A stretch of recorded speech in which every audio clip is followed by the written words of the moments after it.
Agora, entrando no nosso tema, que passa por essa discussão do machismo também. Deputada Caroline, a AGU fez lá a instrução normativa, a regra, até a pedido da Casa Civil, do próprio governo Lula, para ficar mais claro, colocar a baliza de que é a função, qual... Em debate, Carol Dittoni confrontou Sâmia Bonfim sobre o papel político da primeira desgrama esbanja. Dittoni criticou a participação da cuidadora de idosos em agendas oficiais sem cargo eletivo, afirmando que, se quer representatividade, deve se candidatar. A esquerdopata Sâmia tentou defender a Biscate Janja, mas ficou sem argumentos diante das colocações firmes de Caroline, que expôs a falta de legitimidade institucional da primeira desgrama. Em resumo, Carol Dittoni esfolou a cara da gordinha comunista. Assista agora o debate no Direita TV em Foco. Apoie contribuindo com qualquer valor para mantermos ativo nosso canal independente, usando nossa chave Pix, direitatvemfoco@gmail.com ou pelo QR Code que aparece na tela. Inscreva-se no canal, deixe um comentário qualquer e ative o sininho para receber diariamente os próximos vídeos com notícias atualizadas. Direita TV em Foco. A liberdade de expressão é inegociável. Agora, entrando no nosso tema, que passa por essa discussão do machismo também. Deputada Caroline, a AGU fez lá a instrução normativa, a regra, até a pedido da Casa Civil, do próprio governo Lula, para ficar mais claro, colocar a baliza de que é a função, qual que é o papel que a primeira-dama pode exercer. E aí, nessa colocação da AGU, nessa instrução normativa da AGU, ela falou que a função da primeira-dama deve ser muito escorada nos princípios da administração pública, que são de legalidade, impessoalidade, moralidade, publicidade, né, dos atos e eficiência. A senhora acha que isso está sendo cumprido, esses princípios estão sendo levados em consideração? Olha, eu acho que a Janja, ela passa muitas vezes do limite. Ela foi inoportuna na viagem da China, muitos membros da comitiva falaram que não era o momento de falas e ela criou esse momento para falar sobre um tema que é extremamente delicado, que é a regulamentação das redes sociais. Ela se porta como se ela tivesse legitimidade política. Se a Janja quer ter representatividade política e não o papel de primeira-dama, que pode ser exercido de outra forma, como trabalhos voluntários, esse papel simbólico, ela tem que se candidatar, se eleger e aí sim adquirir direitos políticos de representatividade. Agora, o que a gente vê é que a Janja tem muitos papéis inadequados. Então, por exemplo, ela se porta de uma forma inadequada, ela gasta o dinheiro público excessivamente em viagens internacionais. Eu mesma já fiz requerimentos de informação na viagem de Roma, na viagem de Paris, porque ela tem uma espécie de gabinete paralelo, ela nem é autoridade pública e ela tem 12 assessores, um gabinete com gastos, viagens internacionais milionárias, hotéis de luxo, é um esbanjar do dinheiro público e não quer se submeter à transparência, porque eles não prestam informações do que ela está usando de recurso público. E eu entendo que sim, deve ter transparência, moralidade e, sobretudo, ela entender que muitas vezes ela dá opinião como se ela fosse o próprio presidente da República e ela tem que entender o lugar dela. Ou seja, quer fazer esse papel, se candidate, se eleja para ir ter essa legitimidade. Deputada? Eu acho que a gente está historicamente acostumado a ver as mulheres, mesmo as primeiras damas, num espaço ou de subordinação ou de um elemento quase que decorativo. Então, qual é o papel que a primeira-dama costumava ter até algum tempo atrás? De trabalhos públicos, organização de festas, trabalhos de assistência. Acho que a gente está pouco acostumado a ver as mulheres, sejam elas na política ou fora delas, se colocando, opinando, contribuindo. E eu não tenho dúvida que esse é o primeiro estranhamento que se tem com a figura da Janja, porque diferentemente do que se comportou Michele Bolsonaro, por exemplo, ao longo do governo, do antigo governo, ou mesmo da Marcela Temer, que inclusive foi retratada certa vez como bela recatada do lar, a Janja não se coloca nessa posição. E eu acho que aqui é menos uma discussão do que ela opinou ou não, porque eu acho que podem ter diferentes interpretações, alguém pode concordar, discordar. Mas, sem dúvida, a abordagem que se faz sobre a Janja, ela é mais indisposta, é mais ríspida pelo fato dela se colocar, dela não aceitar uma condição de primeira-dama meramente decorativa. Eu acredito que essa definição feita pela AGU, ela é importante porque pode tirar também, dirimir qualquer tipo de dúvida de se ela estaria extrapolando a função dela ou não, o que compete a ela fazer ou não. Agora, cabe, dentro daquilo que foi redigido, que se tenha ali, que não se extrapole aquilo que está sendo explicitado pelo próprio governo. Mas desconsiderá-la pelo fato dela ser uma primeira-dama, ou seja, não pode emitir opinião política, eu não coaduno com essa visão, porque eu acho que as mulheres aprenderam e cada vez mais têm vontade de opinar sobre os assuntos. Inevitavelmente, ela acaba contribuindo para as opiniões do presidente Lula. Bom, eles são um casal, devem debater política o tempo inteiro. Ela, como uma militante do PT, deve debater política o tempo inteiro. Eu acho que isso é natural. Gente, eu quero contrapor isso aqui, porque esse papel que eu tenho em mãos é justamente essa instrução normativa da AGU. Foi preciso que a Advocacia Geral da União emitisse uma instrução normativa número 94, agora de abril, justamente para delimitar o papel da primeira-dama, porque realmente está havendo crítica dentro do próprio governo. É ministro se queixando, é pessoas da comitiva se queixando, são excessos que ela está cometendo, com certeza. E aqui eu vou dar outros exemplos, outros números e comparar com outras primeiras-damas. Então, o AGU teve que falar aqui que o papel dela é representativo simbólico, que ela não autoriza compromissos formais oficiais, ou seja, ela não tem representação política. Se ela quer esses direitos, ela tem que passar pelo escrutínio público, que deputada Sâmia, passou, e que qualquer pessoa que quer exercer um papel político deve exercer. E aqui eu vou colocar um pouco, então acompanhem essa normativa para vocês terem noção.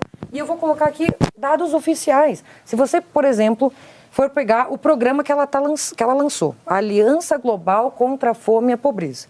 Eu quero que vocês digam os números de pessoas atendidas, quantos milhões arrecadados, quantos milhões de pessoas atendidas, e comparar com o trabalho que a Michele Bolsonaro fez, por exemplo.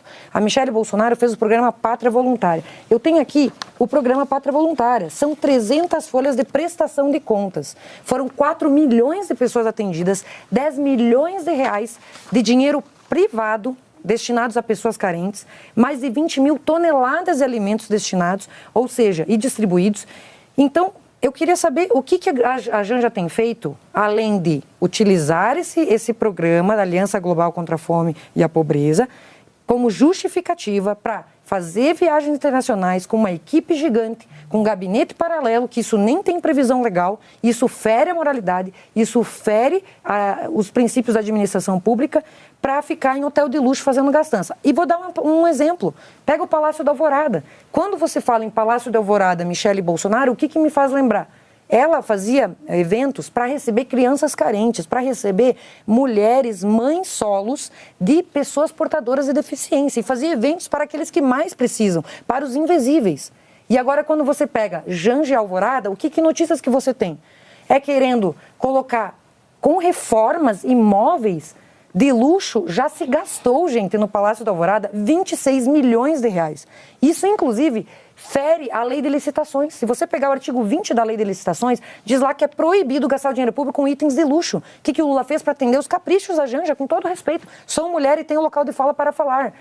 Ele criou uma instrução normativa para regulamentar o artigo 20, que proíbe itens de luxo para o erário público, para que ela pudesse gastar 26 milhões. E aí você pega e você vê, o tapete de 114 mil reais, 42 mil reais para uma cama, são 200 mil em cortinas. Aí você vai ver, por exemplo, você poderia, Sâmia, você que é no movimento pela moradia dos pobres, pega esses 26 milhões de reais e compra moradia. Se você converter em casas populares, a 75 mil reais, você consegue mais de 300 moradias. Se você pegar a realidade dos pobres que eles dizem representar, 90% da população brasileira, são 40 milhões de pessoas, não têm casa própria. Então, que exemplo é esse que o pai dos pobres e sua esposa estão dando para aqueles que mais precisam? É justamente o contrário, é a hipocrisia. Por isso que eu estou aqui, para justamente criticar esse tipo de postura que não condiz com uma primeira-dama que deve servir de exemplo. Eu vou passar a palavra para a senhora comentar isso, deputada Sâmia, mas queria só pegar um ponto que a deputada falou que eu acho bastante relevante,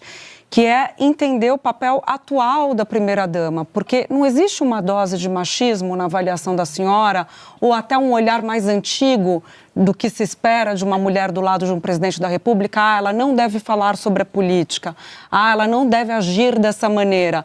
Talvez não exista aí uma dose, talvez de uma visão ultrapassada sobre o que é a função de uma mulher? Fala, amigos do canal, tá gostando do vídeo? Então deixa seu like, comente à vontade e compartilhe com todo mundo por um Brasil melhor e mais justo. Não se esqueça de se inscrever no canal e continue com a gente. Agora bora continuar com o vídeo. Direita TV em Foco. Não, porque eu poderia pegar, por exemplo, os nossos maridos. No caso, o marido da Sâmia é a deputado federal. Eu poderia, em vez de eu usar a tribuna, chamar meu marido para usar a tribuna no meu lugar. Chamar meu marido para atender no meu gabinete. Isso é ilegal, isso não tem previsão legal. A pessoa precisa saber as regras de etiqueta, regras de sociedade, regras de civilidade. Quem elegeu a pessoa para exercer o papel elegeu o presidente, não elegeu a primeira-dama. Se ela quer ter esses direitos, ela pode ter. Está aberto, está livre para todos. Mas ela tem que passar pelo sistema normal, que qualquer um de nós passou. Aliás, eu até faço o convite para a Janja. Janja, se candidate. Você tem plenas condições de se eleger e assim poder exercer esse papel. Mas está ficando feio. Tem gente dentro do próprio governo reclamando. Ela interfere na reunião com ministros. Ela quer mandar mais que o Lula. Isso é vergonhoso. Ela não foi eleita para isso. Ela tem que saber o papel dela. E isso não se trata de machismo, isso se trata de saber o seu papel. As regras são claras. A AGU precisou editar uma medida para colocar limite, porque realmente a coisa saiu do controle.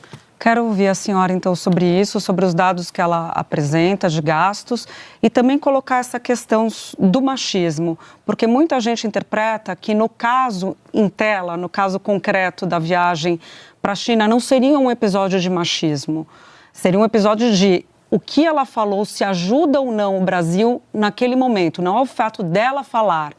Então, essa discussão sobre se escorar num eventual machismo, mas com a realidade de não ter o cargo político para falar, como é que a senhora enxerga?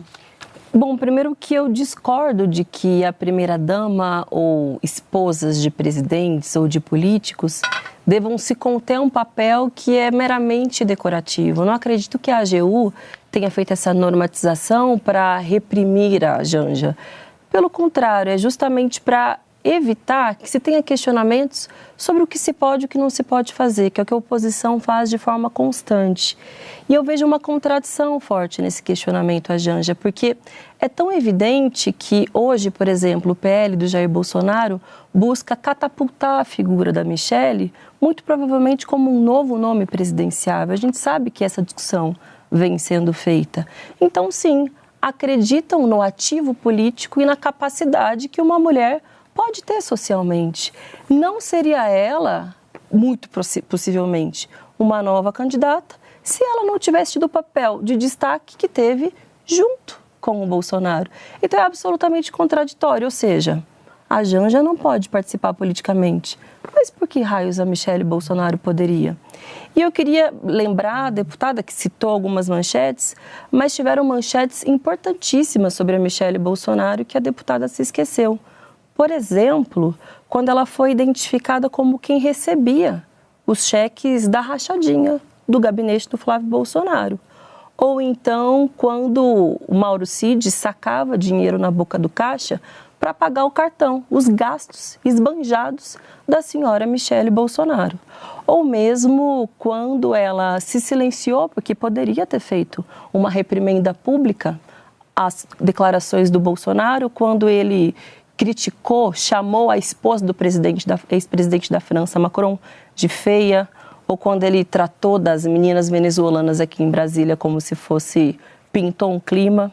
Assisti uma entrevista da Janja esses dias que disse, quando meu marido faz declarações machistas, debato com ele. Ela se diferenciou e cobrou ele publicamente. A Michelle, muito pelo contrário, se colocou na posição de bela recatada do lar, nunca se diferenciou do Bolsonaro e, ao contrário, reforça o machismo. Então, existe uma contradição. O problema talvez seja que os bolsonaristas não aceitem que as mulheres não são mais submissas, que se querem se colocar na política. E aí dizem, bom, que se candidate. eu estimulo muito que as mulheres sejam candidatas, mas é fundamental respeitar as regras que garantem mais possibilidade para as mulheres serem candidatas. Porque na primeira oportunidade, vota um projeto que anistia os partidos políticos, por exemplo, que não cumpriram com a cota de tempo de TV e de financiamento de candidaturas femininas. Fraudam, colocam candidatas laranjas. Bom, vá lá, a mulher se candidate, mas na hora que é para garantir as condições reais de disputa, de fato, não vão até as últimas consequências. Então, é um discurso contraditório e também um discurso oportunista, mas as mulheres aprenderam a se colocar e, apesar disso, estão indo além, estão galgando seus espaços e cobrando, inclusive, uma fiscalização para que essas leis possam ser, de fato, garantidas para a nossa participação política. A senhora citou a sua trajetória, né, para até contrapor a ideia de que há machismo, mas no caso de Michele Bolsonaro, o que a credenciaria para disputar uma eleição, além do fato de que o entorno do próprio ex-presidente diz que ela suaviza a imagem dele por ser mulher? Olha, eu acho que o que credencia Michele Bolsonaro é a postura dela como mulher. Primeiro, que ela sabia o local dela como primeira-dama, como outras primeiras-damas. E aqui quero falar até da própria ex-mulher do presidente Lula. Ela tinha um papel, uma postura também mais reservada, mais discreta e também fazia trabalhos voluntários, como outras primeiras-damas que a gente viu ao longo da história. Então, a Michele, a partir do momento que ela assume um programa de voluntariado, o maior programa de voluntariado do Brasil, consegue ajudar 4 milhões de pessoas, consegue arrecadar mais de 10 milhões de reais de recursos privados para fazer essas políticas públicas voluntárias, no caso, ela faz uma grande mobilização e se destaca por esse trabalho, inclusive das pessoas com doenças raras, com deficiência, e isso, ela é vista hoje como um modelo e como um exemplo nessa luta para dar visibilidade a pessoas que antes não eram respeitadas e valorizadas. Então, acho que isso a credenciou. Foi o seu gesto, foi a sua postura, enfim, tanto que as pesquisas estão aí demonstrando, e eu acredito que é um resultado que ela mesma construiu na sua trajetória e hoje é presidente do partido do PL Mulher e tem um movimento gigante de milhares de mulheres que estão se engajando voluntariamente na política. Queria pegar um exemplo com a senhora, deputada Sâmia, do Chile, da namorada, então namorada em 2022, do presidente chileno, o Boric, porque quando ela assume, ela é uma cientista social, quando ela assume essa função de primeira-dama, né, se é que a gente pode falar assim, mas quando ele assume a presidência, ela vem como a companheira dele, ela foi muito criticada no início, porque se teria ali uma estrutura, como tem no Brasil, como tem em outros lugares, para atender essa função de primeira-dama. E as feministas do Chile acharam um absurdo aquilo. Mas como assim? Você não tem a sua carreira? Como é que vai assumir uma estrutura dessa? E ela veio a público depois dizer que abria mão dessa função. Que ela disse que achava que não pode haver cargos no Estado que tenham a ver com parentesco do presidente ou de ninguém. Temos que criar uma instância que seja transparente, com base no mérito e nas carreiras de serviço público. Como quem diz, as pessoas que estudaram para isso são mais bem treinadas do que eu para tratar desses assuntos. E ela falava que as instituições devem ser revisadas e atualizadas com o tempo. Me pareceu uma noção moderna do que é essa função. Qual que é a sua avaliação sobre esse episódio chileno, que pode explicar algo ou ensinar algo para a gente? Acho que é uma visão moderna e atualizada de qual é o papel da mulher na política, em última instância. Porque a gente hoje aqui está debatendo, sobretudo, o tema da primeira-dama, mas o mais importante é debater de que forma as mulheres podem ter mais condições de estar nos espaços de poder, de que forma os partidos políticos podem se responsabilizar mais para que as mulheres cheguem em espaços de liderança. Depois que elas cheguem nesses espaços, de que modo que elas vão poder, de fato, exercer o seu papel na totalidade, sem sofrerem com violência política de gênero, demonstrando a sua capacidade, construindo a sua carreira política, inclusive para serem candidatas à presidência, a partir da capacidade política que ela tem. A deputada mencionou que, na visão dela, a Michele Bolsonaro seria uma boa candidata pelo trabalho de voluntariado. Não menosprezando o trabalho de voluntariado, que tem o seu papel, acho que tem a sua relevância, sobretudo na sociedade brasileira. Mas, evidentemente, não é isso que gabarita uma pessoa a ser uma candidata à presidência da República. São as opiniões, são as suas ações, é a forma como ela construiu a sua trajetória política, de que modo ela se comporta sobre o tema da economia, da educação, da política, do meio ambiente. Não o fato dela ser esposa ou ex-esposa de alguém, ou ela ser diretamente de confiança do Bolsonaro, que muito provavelmente confia em poucas outras pessoas para que possam disputar esse espólio depois que ele se tornou inelegível por ter cometido crimes contra o país. Então, eu acho que essa é a visão que a gente precisa se pautar para, de fato, que o Brasil avance, né? Sobre o papel das mulheres na política, ou seja, construírem a sua própria trajetória, serem respeitadas pelo que elas são depois que elas galgam esses espaços de poder e poder saber quais são as opiniões das mulheres. Elas não são um apêndice dos homens, ainda que algumas se contentem com esse espaço. A senhora, em 2024, deputada Sâmia, questionou o fato do prefeito de São Paulo, Ricardo Nunes, ter feito uma homenagem a Michele Bolsonaro e usou o Teatro Municipal para fazer essa homenagem. Recentemente, a Janja também recebeu uma homenagem por mérito na área da cultura, aqui em Brasília. Quais as diferenças nos dois casos? Michele Bolsonaro não me parece ser uma mulher que merece ser homenageada pela cidade de São Paulo, pelo trabalho que ela fez com relação ao país. Eu lhe pergunto, qual é a relevância da Michele Bolsonaro para a cidade de São Paulo?